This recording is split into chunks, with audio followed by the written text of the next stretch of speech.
So as we continue in this prelude to the series which we are going to go through in understanding, verifying, pointing out with verification who are the Yoruba, or to answer the question, who did this to us? Tá ń ṣe lè fún wa. Bí mo ṣe ń sọ ni pé bá a ṣe ń tẹ̀síwájú nínú ètò ìfilọ́lẹ̀ ìdánilẹ́kọ̀ọ́ nípa ta ní Yorùbá àbí ká dáhùn ìbéèrè ta ló ṣe lè fún wa. Báwo ni tiwa ṣe rí báyìí? Ní àwọn ìṣẹ́jú tó kọjá díẹ̀, mo dárúkọ pé nígbà àwọn oṣù díẹ̀ sẹ́yìn, a gbọ́ pé wọ́n pe àwọn tó ń pè ní Yorùbá tó ń jẹ́ Yorùbá, wọ́n pè wọ́n ní Yaribansa, pé wọ́n sọ pé àwọn tilẹ̀ òkèèrè ní ilẹ̀ Haúsá, pé àwọn ni wọ́n sọ wọ́n lórúkọ bẹ́ẹ̀, pé orúkọ àbùkù dẹ̀ ni, pé Yariba pé ọmọ àlè, ọmọ ẹlẹ́tàn burúkú kan ló jẹ́. We heard beforehand a few months ago, after a fierce squabble on the internet and thereabouts, people making the claim that the name Yoruba comes from Yaribansa and it was bestowed on them by the northerners of the Hausa Fulani origin, and that it was a derogatory word meaning a bastard or an ingenious, dishonest fellow of the sort. And I told you just a few minutes ago that that couldn't be far from the truth. The name Yariba actually comes from a very rich heritage. It's actually a name of honor. It's actually a name that points to who you are, because when you understand the meaning of that name and why it's given you, you will understand who you are. So orúkọ tó ń pè ní Yariba, pé Yaribansa ni pé nǹkan tó jẹ́ nìyẹn, pé àwọn Haúsá ló dá ló sọ Yorùbá lórúkọ bẹ́ẹ̀, pé orúkọ àbùkù ni, irọ́ gbu ni, kò sí òótọ́ ń bẹ̀, kò sí bá a ṣe lè parọ́ jù yẹn náà lọ.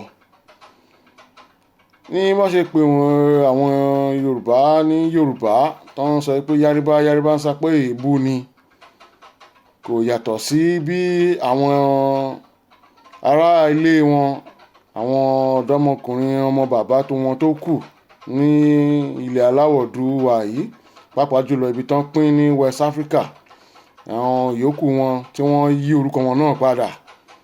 Gbogbo àwọn tí wọ́n dẹ̀ yí orúkọ wọn kúrò ní orúkọ tí wọ́n jẹ́ láti àdáyébá wọn, gbogbo wọn ni wọ́n ní ìgbàgbé tó wọ́n fẹ́ mọ ẹni tí wọ́n jẹ́ mọ́.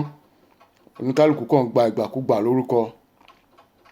A lot of the people along with the Yoruba who have had their names changed have all suffered the same fate.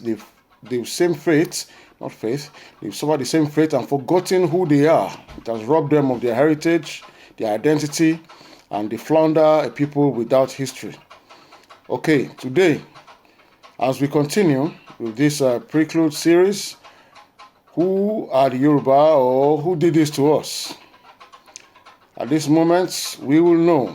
I will state now, and then later we'll produce the proof to show you from records, people's recount of what they've heard, what they saw, and also, as I said, from scriptural, archaeological texts, all stuff we will bring to the fore.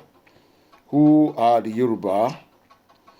Mo ṣe ti sọ, oríṣiríṣi ẹ̀rí la máa fi mú òótọ́ jáde wá pé ta ni Yorùbá, ta ni wọ́n jẹ́. Ní bá ṣe fẹ́ parí ètò ìfilọ́lẹ̀ yìí ni pé Yariba kìí ṣe Yaribansa o, kìí dẹ̀ ṣe Haúsá ló sọ wọ́n lórúkọ. Yariba ti wà láti ìkọ́ṣe tí àwọn ẹ̀yà ọmọ Yorùbá ti wà. Yariba sì jẹ́ ìkan ní ara àwọn tí wọ́n pè ní Yehudi,